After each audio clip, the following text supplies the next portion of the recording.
ನೀವು ಮಾತಾಡ್ಬೇಕು ಅಂತ ನಾನು ಹೇಳಿದೆ, ನಾನು ಪುಸ್ತಕ ಬರ್ತೀನಿ, ಏನೇನ್ ಹೇಳೋದಿದೆ ಅದ್ರಲ್ಲಿ ಹೇಳ್ಬಿಟ್ಟಿದ್ದೀನಿ.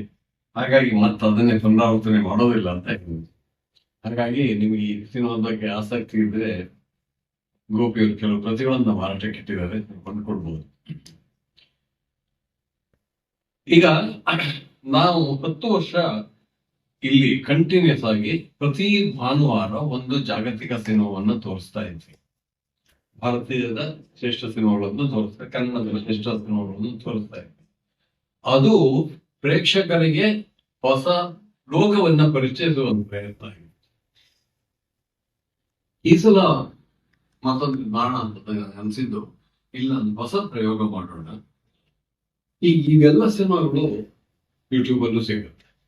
ಹಾಗಾಗಿ ಸಿನಿಮಾ ತೋರಿಸುವ ಪ್ರಯತ್ನ ಅಲ್ಲ ಇದು, ಸಿನಿಮಾದ ಒಳಹೊಕ್ಕು, ಸಿನಿಮಾದ ಇಡೀ ಫಿಲಾಸಫಿಯನ್ನ, ಅದರ ಏನೋ ಇದಂತ ಐಡಿಯಾಲಜಿಯನ್ನ, ಅದರ ಪ್ರಾಪಂಚಿಕ ದೃಷ್ಟಿಕೋನವನ್ನ ಅರ್ಥ ಮಾಡ್ಕೊಳ್ಳೋ ಒಂದು ಪ್ರಯತ್ನ ಅಂತ.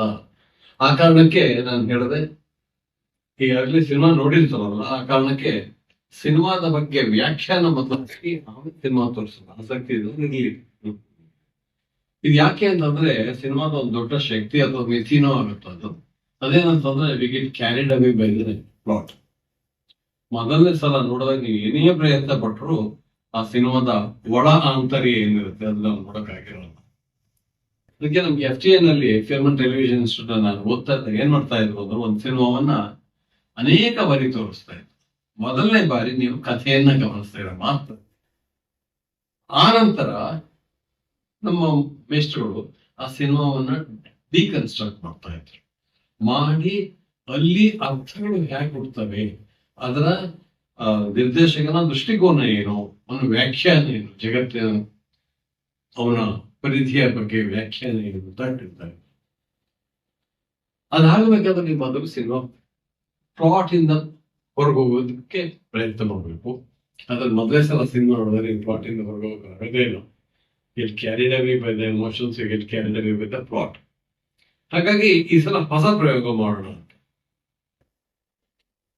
ಪ್ರಾಯಶಃ ಇವತ್ತು ಹೇಳಿದ್ರಲ್ಲ ಗೊತ್ತಿಲ್ಲ, ನೆಕ್ಸ್ಟ್ ಟೈಮ್ ಇಂದ ಇನ್ನೂ 4 ಪ್ರತಿ ಭಾನುವಾರ ಒಂದು ಸಿನಿಮಾ ತೋರ್ಸಕ್ ಹೊರಟಿದ್ದಾರೆ ಗೋಪಿಯವರು. ಈಗ ನೆಕ್ಸ್ಟ್ ವೀಕ್ ದ್ವೀಪ ಮೊದಲೇ ಆ ಸಿನಿಮಾವನ್ನ ನೋಡ್ಕೊಂಡು ಯೂಟ್ಯೂಬ್ ಅಲ್ಲಿ ಯಾರೋ ಅವೈಲಬಲ್. ಆ ನಂತರ ಇಲ್ಲಿ ಬಂದಾಗ ಇವತ್ತು ತಾಯಿಸಾಹೇಬ್ ನೋಡಿದಿದ್ರೆ ಮನೋಜ್ ಚಕ್ರವರ್ತಿ ಹೇಳೋದು ಎಲ್ಲ ಇದು ಬೇರೊಂದು ರೀತಿಯಲ್ಲಿ ಆಗಿರೋದು. ಹಾಗಾಗಿ ಈ ಪ್ರಯತ್ನ ಮಾಡೋಣ, ಇದು ಹೊಸ ಪ್ರಯತ್ನ. ಈ ಪಡೆದ 10 ವರ್ಷ ಮಾಡ್ಕೋಲ್ಲ, ಅದಕ್ಕಿಂತ ಭಿನ್ನವಾದ ಪ್ರಯತ್ನ. ನಾವು ನಿಮ್ಮನ್ನು ಕಂಡೀಷನ್ ಮಾಡಕ್ ಕೊಟ್ಟಿಲ್ಲ, ಇದು ಒಳ್ಳೆ ಸಿನಿಮಾ ನೋಡಿ ಕೊಟ್ಟಿಲ್ಲ. ಇಷ್ಟೆಲ್ಲ ಒಳನೋಟಗಳಿವೆ, ಒಳ ಸ್ಥಳಗಳಿವೆ, ಅದನ್ನ ಗಮನಿಸ್ತಾ ಹೋಗಿ ಅಂತ. ಈಗ 2 ಸಲ ನೀವು ಸಿನಿಮಾ ನೋಡಿದಾಗ, ಈಗ ಅವ್ರು ಹೇಳಿದ್ರ ಎಲ್ಲವನ್ನ ನಾವು ಗಮನಿಸ್ತಾ ಹೋಗ್ತೀವಿ. ಗಮನಿಸ್ತಾ ಹೋದಾಗ ನೀವು ಕಾಣುವ ಇದೇ ಬೇರೆ, ಯಾವುದು ಅದು ಕಾಣುವ ವಿಷನ್ ಅಂತ ಹೇಳ್ತೀವಲ್ಲ, ಫಿಲ್ಮ್ ಮೇಕರ್ ವಿಷನ್, ಸಿನಿಮಾದ ವಿಷನ್ ಅದೇ ಬೇರೆ. ನನಗೆ ಕೊನೆಗೂ ಸಿನಿಮಾದಲ್ಲಿ ಮುಖ್ಯ ಆಗೋದು film maker vision, film maker philosophy.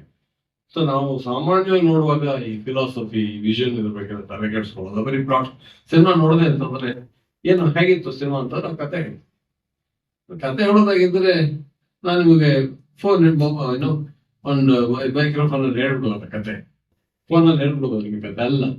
ಸಿನಿಮಾದ ದೊಡ್ಡ ಶಕ್ತಿ ಇರೋದೆ ಅದರ ಬಿಂಬನ ಕ್ರಿಯೆಯಲ್ಲಿ. ಅದೇ ನನ್ನ ಪುಸ್ತಕದ ಬಿಂಬ ಮತ್ತು ಬಿಂಬನ ಅಂತ. ಅಂಥ ಒಂದು ಪ್ರಯತ್ನ ಈ ಒಂದು ಸರಣಿಯಲ್ಲಿ ಮಾಡೋಣ ಅಂತ ನಮ್ಮ ಪ್ರಯತ್ನ ಆಗ್ತದೆ. ಹೇಳಿ ನಾನು ತಾಯಿಸಾಹೇಬಕ್ಕೆ ಒಂದೆರಡು ಮಾತು ತಾಯಿಸಾಹೇಬ ಬಗ್ಗೆ ಹೇಳ್ತೀನಿ. ಜಾಗತಿಕ ಮಟ್ಟದಲ್ಲಿ ನಂದು ಹೆಚ್ಚು ಜನಪ್ರಿಯ ಅಥವಾ ಮನ್ನಣೆ ಸಿಕ್ಕ ಚಿತ್ರ ಘಟಶ್ರಾದ್ದ ಆದ್ರೂ ಕೂಡ ನನ್ನ ವೈಯಕ್ತಿಕವಾಗಿ ಹೇಳಿದ್ರೆ ನನ್ನ ಅತ್ಯಂತ ಫೇವರೇಟ್ ತಾಯಿಸಾಹೇಬ. ಯಾಕೆ ಅಂತಂದ್ರೆ ಅದು ಜಯಮಾಲೆಯಲ್ಲಿ ಇದಾರಂತ ಹೇಳ್ತಿದ್ರು, ನಾನು ನಿಜವಾಗ್ಲೂ ಅನೇಕ ವೇದಿಕೆಯಲ್ಲಿ ಇದು ಎತ್ತುವ ಪ್ರಶ್ನೆಗಳು, ಮನೋರು ಹೇಳಿದ್ರು ಸುಮಾರು ಪ್ರಶ್ನೆಗಳು, ಅದು ಮಾಡ್ತಿರುವಂತ ವ್ಯಾಖ್ಯಾನ ಇದು ಬಹಳ ಆಳವಾದ ಒಂದು ಪ್ರಯತ್ನ ಅಂತ ತಿಳ್ಕೊಂಡಿದೆ. ಅದರಿಂದ ಆ ಸಿನಿಮಾವನ್ನ ತೋರಿಸಿ ಈ ರೀತಿಯಲ್ಲಿ ಅರ್ಥ ಮಾಡ್ಕೊಳ್ಳೋದು ಹೆಚ್ಚು. ಬರೀ ತಾಯ್ಸೆ ಬಂತಂದ್ರೆ ನೀವು ಯಾವ ಸಿನಿಮಾ ಬೇಕಾದ್ರೂ ಮಾಡಿ, ಇದೇ ಪ್ರಯತ್ನವನ್ನು ಮುಂದುವರಿಸ್ತಾ ಹೋಗ್ತೀವಿ. ಫಸ್ಟ್ 4 ಸಿನಿಮಾವನ್ನ ನನ್ನ ಸಿನಿಮಾ ತೋರಿಸ್ತಾರೆ, ಆನಂತರ ಶೇಷಾದ್ರಿ 4 ಸಿನಿಮಾ ತೋರಿಸ್ತಾರೆ, ಆಮೇಲೆ ಹಾಗೆ ಇನ್ ಕೆಲವರು ತೋರಿಸ್ತಾ ಹೋಗ್ತಾರೆ. ಈ ಪ್ರಯತ್ನ ಏನಾಗುತ್ತೆ ಅಂತಂದ್ರೆ ನಮಗೆ ಸಿನಿಮಾವನ್ನ ಇನ್ನೊಂದು ಕೋನದಿಂದ ಅರ್ಥೈಸಿಕೊಳ್ಳುವ ಒಂದು ಶಕ್ತಿ ಬರ್ತಾವ. ಪ್ಲಾಟ್ ಬಿಟ್ಟು ನಿರ್ದೇಶಕನ ದೃಷ್ಟಿಕೋನ ಏನು, ಅವನು ಯಾವ ರೀತಿ ವ್ಯಾಖ್ಯಾನ ಮಾಡ್ತಾ ಇದ್ದಾನೆ. ಸೊ ಹಾಗಾಗಿ ಇದೊಂದು ಹೊಸ ಪ್ರಯತ್ನ ಮಾಡೋಣ. ಅದು ಹೇಳಿದ ಮೇಲೆ ಒಂದು ವಿಷಯ ಹೇಳ್ತೇನೆ, ಈ ಸಿನಿಮಾದ ಛಾಯಾಗ್ರಹಣ ಏನಿಲ್ಲ, ನನ್ನ ದೃಷ್ಟಿಯಲ್ಲಿ ನನ್ನ ಸಿನಿಮಾ ಜ್ಞಾನದಲ್ಲಿ ಅತ್ಯಂತ ಪ್ರಮುಖ ಪಾತ್ರ ವಹಿಸಿದ, ಬರೀ ಇದಲ್ಲ, ಅದರ ವೇಷಭೂಷಣ ಆಗಿರ್ಬೋದು, ಅದರ ಆರ್ಟ್ ಡೆಕೋರ್ ಆಗಿರ್ಬೋದು, ಆಕ್ಟಿಂಗ್ ಆಗಿರ್ಬೋದು, ಎಲ್ಲವೂ ಮಾಡೋದಿಲ್ಲ. ಬಟ್ ಅನ್ಫಾರ್ಚುನೇಟ್ಲಿ ನಮ್ಮ ಹತ್ರ ಒಳ್ಳೆಯ ಕಾಪಿ ಇಲ್ಲ. ಈಗ ತೋರಿಸ್ತಿರೋ ಕಾಪಿನಲ್ಲಿ ಅದೆಲ್ಲ ಕಾಣಿಸ್ತೇ ಹೋಗ್ಬೋದು, ಯಾಕಂದ್ರೆ ಇವೆಲ್ಲವೂ ಯೂಟ್ಯೂಬಿಂದ ತೆಗೆದ. ನನ್ನ ಹತ್ರ ಯಾವ ಸಿನಿಮಾದ್ದು ಒರಿಜಿನಲ್ ಕಾಪೀಸ್ ಇಲ್ಲ.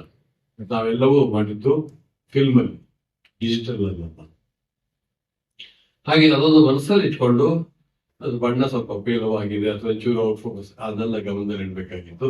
ನಾವು ಇಡ್ಬೇಕಾಗಿದ್ದು ಮನೋಚಿತ್ರ ವ್ಯಾಖ್ಯಾನ ಮಾಡ್ತಾರಲ್ಲ, ಆ ವ್ಯಾಖ್ಯಾನ ಇನ್ನೊಂದು ಮಕ್ಕಳುಗಳಿಂದ ನಾವು ಗಮನದಲ್ಲಿ ಇಟ್ಕೊಂಡು ನೋಡ್ತಾ ಅದು ಇದು.